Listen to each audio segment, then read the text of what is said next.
पौराणिक कथा के अनुसार नवरात्रि के प्रथम दिन मां शैलपुत्री की पूजा होती है। शैलपुत्री देवी सती का रूप है।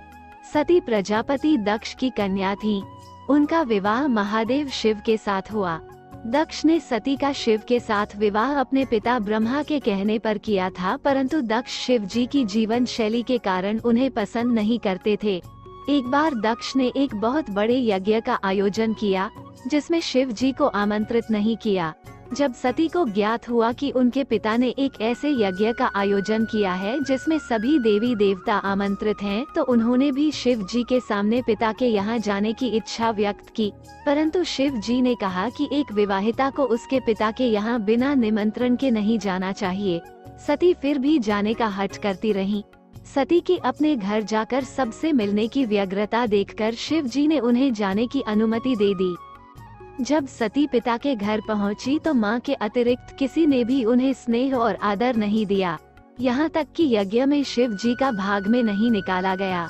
जब सती ने पिता दक्ष से इसका कारण पूछा तो दक्ष ने उत्तर दिया कि शिव वाघंबर धारण करता है, मुंडियों की माला पहनता है, वो देवताओं के साथ बैठने योग्य नहीं है। पति के लिए ऐसे अपमानजनक शब्द सुनकर सती को बहुत दुख हुआ और उन्हें भयंकर क्रोध आया। उन्हें समझ आ गया था कि शिव जी की बात न मानकर उन्होंने बहुत बड़ी गलती की है। भयंकर क्रोधाग्नि में सती ने स्वयं को उसी क्षण समाप्त कर दिया। इस भयावह घटना को सुनकर शिव जी ने अपने गणों को वहां भेजा और यज्ञ को पूर्णतया विध्वंस करा दिया। शिव जी क्रोध में आकर तांडव करने लगे और सती के शरीर को लेकर सभी दिशाओं में भ्रमण करने लगे। संपूर्ण ब्रह्मांड इस दृश्य को देख भयभीत हो गया। तब भगवान विष्णु ने सती के शरीर के टुकड़े कर दिए। ये टुकड़े जिन स्थानों पर गिरे वे स्थान ही आज शक्तिपीठ कहलाते हैं। माता सती ने अगला जन्म शैलराज हिमालय की पुत्री के रूप में लिया, इसलिए ही उनका नाम शैलपुत्री पड़ा। उन्हें पार्वती और हेमवती भी कहा जाता है। शैलपुत्री की पूजा विधि। नवरात्रि का शुभारंभ कलश स्थापना के साथ किया जाता है। ये कलश 9 दिन तक स्थापित रहता है। सबसे पहले एक लकड़ी की चौकी को साफ करके इस पर लाल रंग का कपड़ा बिछाएं। इस चौकी पर मां दुर्गा का चित्र रखें। अब किसी मिट्टी के पात्र अथवा गमले में मिट्टी डालकर जौ बो दें। इस पात्र में थोड़ा पानी डाल दें। अब एक तांबे का कलश लेकर इस पर कलावा या मौली बांध दें और इस पर तिलक लगाएं। इस कलश में गंगा जल भर लें। इस जल में कुछ चावल के दाने, सुपारी और दूर्वा घास डाल दें।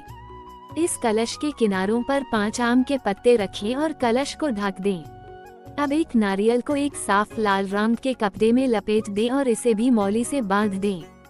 नारियल को कलश पर रख दें। अब लकड़ी की चौकी पर मां के चित्र के बराबर जौ वाला पात्र रखें और उस पर कलश स्थापित कर दें। इस कलश को 9 दिन तक ऐसे ही रहने दें और जिस मिट्टी के पात्र या गमले में आपने जौ बोया में उसे प्रतिदिन थोड़ा थोड़ा पानी देते रहे। यदि आपके लिए संभव है तो नवरात्रि के 9 दिन मां के सामने अखंड ज्योति प्रज्वलित करें। इसके पश्चात एक छोटे से हवन कुंड में एक छोटे कंडे के टुकड़े को जलाकर रखें। इसमें कपूर डाल दें। 2 लौंग लेकर घी में डुबोकर और सुपारी कंडे की अग्यारी में अर्पित करें। साथ ही रोली और चावल से तिलक करें। साथ ही पूजा में फल और मिठाई का भोग लगाएं। कुछ लोग प्रथम दिन से दुर्गा सप्तशती के अध्यायों का पाठ करते हैं। यदि आप भी इस प्रथा का अनुसरण करते हैं तो इसे अवश्य करें। प्रतिदिन मां दुर्गा कवच का पाठ अवश्य करें। ऐसा करने से मां का आशीर्वाद सदैव आप पर रहेगा। इसके पश्चात व्रत का संकल्प लें। तत्पश्चात शैलपुत्री के मंत्र का एक माला जप करें। माला में मोतियों की संख्या 108 होनी चाहिए। मां शैलपुत्री का मंत्र इस प्रकार है: ओम शम शैलपुत्री देव्याई नमः। इसी मात्र का 108 बार जप करें। मां शैलपुत्री आयु, सौभाग्य और प्रकृति की देवी हैं। इसलिए मां से प्रार्थना करें कि आपके घर में सौभाग्य बना रहे और सभी को लंबी आयु और स्वस्थ जीवन की प्राप्ति हो। अब आरती करके क्षमा याचना करते हुए पूजा का समापन करें।